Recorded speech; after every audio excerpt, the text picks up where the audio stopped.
여도원의 주식 이야기 여의주 오늘도 시작하도록 하겠습니다. 여러분 하루 쉬고 하루 장이 열리고 하루 쉬고 하루 장이 열리니까 월요일이 이번 주에 3번 있는 것 같습니다. 사실 월요일장 같은 경우에는 그 주말 사이에 뉴욕 증시에 있었던 움직임들이 한꺼번에 반영이 돼서 변동성이 꽤 있잖아요. 장 초반에. 그래서 이번 주는 3일 내내 그러한 변동성에 노출돼 있어서 그런지 굉장히 피로도가 높습니다. 과연 오늘 시장은 어떻게 흘러갈까요? 오늘 시장에서 가장 또 주요한 이슈 중에 하나인 지난주가 아니죠. 오늘 또 월요일이라고 착각했네요. 지난 거래 수요일장에 있어서 반도체주 움직임이 참 답답했는데 과연 달라질 수 있을지 오늘 여의주 통해서 함께 점검을 해보시죠.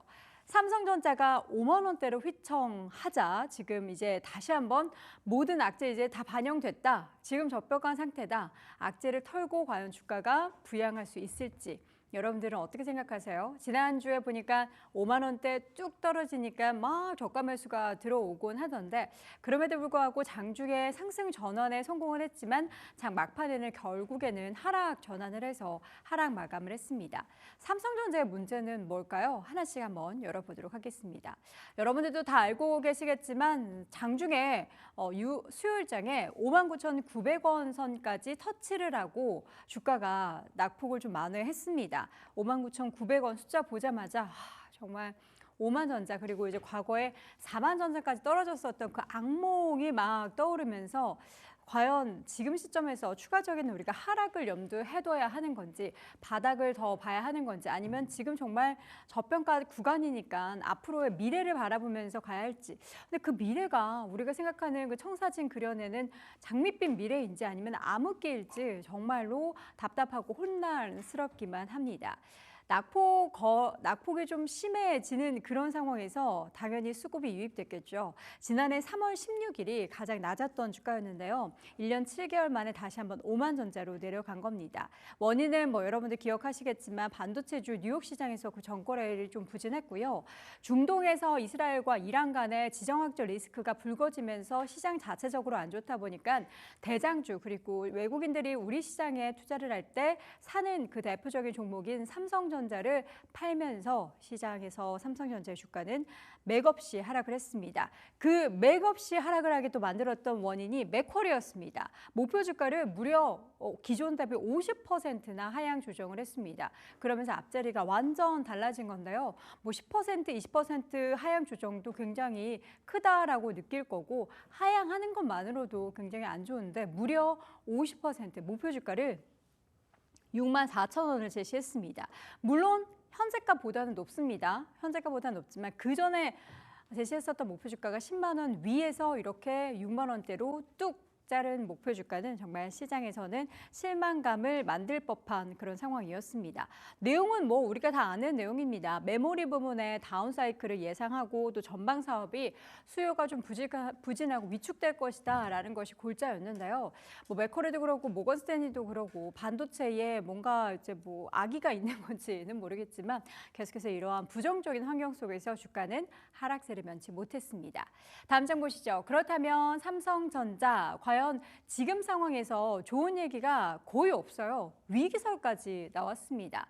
해외에서 수천 명을 구조조정할 계획이다라는 것이 블룸버그를 통해서 전달이 됐는데요. 해외 사업장 중심으로 대대적인 인력 감축에 돌입했고 그 국가를 보면은 동남아나 호주, 뉴질랜드 등에서 수천 명을 감원을 한다라는 겁니다. 전체 해외 인력이 14만 7천여 명인데 이 중에서 약 10% 수준이라고 하면은 꽤 큰 규모의 감축 소식이죠. 근데 삼성전자 쪽에서는 이러한 인력 감축은 통상적인 인력 조정일 뿐이다. 매년 저 성과자를 평균적으로 한 10% 감축하고 있다. 그렇게 감축되면은 다시 뽑게 되면은 그러한 상황이 상쇄되는 거지만 뽑지 않는다라고 하면은 이거 진짜 삼성전자 비용적인 측면에서라도 허리띠를 졸라매는 것이 아니야라고 생각할 수도 있겠습니다.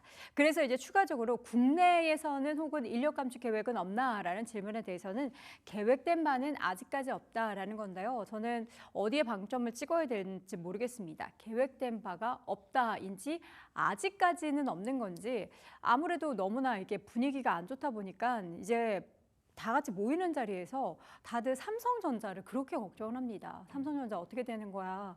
9월 그 HBM3 12단 얘기 없던데 8단도 뭐 이렇게 약간 애매한 것 같던데 어떻게 되는 걸까? 뭐 지인의 지인을 통해서라도 삼성전자 뭔가 내부 소식통을 어떻게 해서든 연결해서 한번 확인해 보고자 하는 심리는 여러분들도 또 저도 매한가지인 것 같습니다.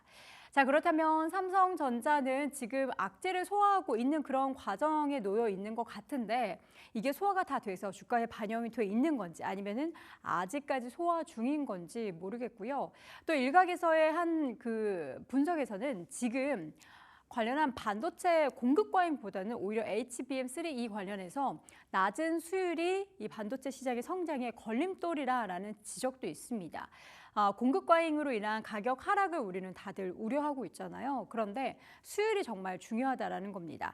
이전에 그 HBM3E 지금 8단 같은 경우에는 마이크론 테크놀로지와 또 SK하이닉스가 납품을 하고 있죠.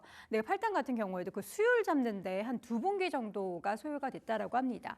이 가운데 HBM3E 12단 같은 경우에도 지금 이제 막 SK하이닉스도 납품을 하기 시작했기 때문에 최소한 한 2분기 동안의 시간이 필요하고 이것을 좀 거쳐내야 그다음부터 좀 유의미한 실적에 반영이 나타날 것이다라는 거죠.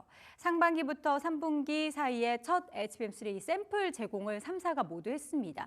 검증을 하고 있는 단계인데요. 아직까지 삼성전자 같은 경우에는 8단에 대해서는 뭔가 이제 카더라 통신처럼 내용을 전해지고 있지만 삼성전자의 그 공식적인 답변은 없습니다. 없기 때문에 우리는 그냥 추측만 하고 있는 거죠. 근데 12단에 대해서는 카더라 통신도 없고요. 아무런 얘기가 없기 때문에 이게 언제 시작될지 여부도 모르는 겁니다. 일단은 이러한 지금 HBM3 8단이든 12단이든 올해 말까지 계속해서 검증 작업을 거칠 것으로 예상되고 있고요. 그 완료가 올해 연말 정도로 예상이 되고 있고 그래서 내년 같은 경우에는 HBM3E가 전체 비중에서 약 80% 이상의 매출 비중을 차지할 것으로 예상이 되고 있습니다. 그렇기 때문에 우리가 종목을 고를 때는 제조업체별 제품 구성에 따라서 개별 D램 업체의 영향이 다 다르다라고 평가를 하고 있습니다. 그렇게 따지면은 당연히 삼성전자보다는 SK하이닉스 쪽이 더 수혜를 볼 수 있겠죠. 관련한 매출의 비중을 보면요. SK하이닉스가 검정색 차트고요. 파란색이 삼성전자입니다. 굉장히 많이 차이가 난다라는 것을 한눈에도 확인을 할 수 있는데 이 격차를 삼성전자가 얼마나 줄일지 또 SK하이닉스는 더 얼마나 확대를 할지가 종목의 관건이 될 것 같습니다. 마지막 장 보도록 하겠습니다. 삼성전자 이제 3분기 실적에 대해서 곧 가이던스가 잠정 실적이 나올 텐데요. 지금 한 11조 2,313억 원 정도로 영업이익 컨센서스가 잡혀 있습니다. 이게 월마다 계속 발표되는 추이를 보면은 전월 대비해서 이번에 발표된 수치가 17%, 무려 18% 가까이 줄어든 겁니다. 굉장히 많이 줄어든 거죠. SK하이닉스 같은 경우에는 지금 고부가 제품의 비중이 높기 때문에 수익성을 이번 분기에도 지킬 것으로 예상을 하고 있지만 삼성전자는 지금 뭐 HBM3 관련해서도 오림무중이고 또 스마트폰을 비롯한 전방 사업의 부진의 여파를 다른 반도체 쪽에도 받고 있기 때문에 암울한 그런 이야기가 나오고 있고요. 삼성전자의 파운드리 사업 같은 경우에도 3분기에도 여전히 적자를 지속할 것으로 예상이 되고 있어서 한 4, 5천억 정도 영업 손실이 발생할 것으로 예상이 되고 있습니다. 내부에서는 자성의 목소리가 굉장히 많이 나오고 있습니다. 일단은 메모리부터 좀 살리자. 삼성전자 HBM 이야기도 중요하지만 메모리 쪽 기존에 있었던 것도 중요하니까 그것을 살리자라고 하는데 과연 이렇게 꺾여 있는 매출액과 영업이익단에 있어서 3분기에 우리가 드라마틱한 뭔가 반전을 기대하기는 어렵고 4분기에 겨울이 좋다는 4분기에 뭔가 기대할 만한 내용들이 좀 나와서 5만 전자를 다시 한번 보는 일이 없기를 다 소화하고 이제 6만 전자, 7만 전자로 다시 한번 도약하기를 간절히 소망하도록 하겠습니다.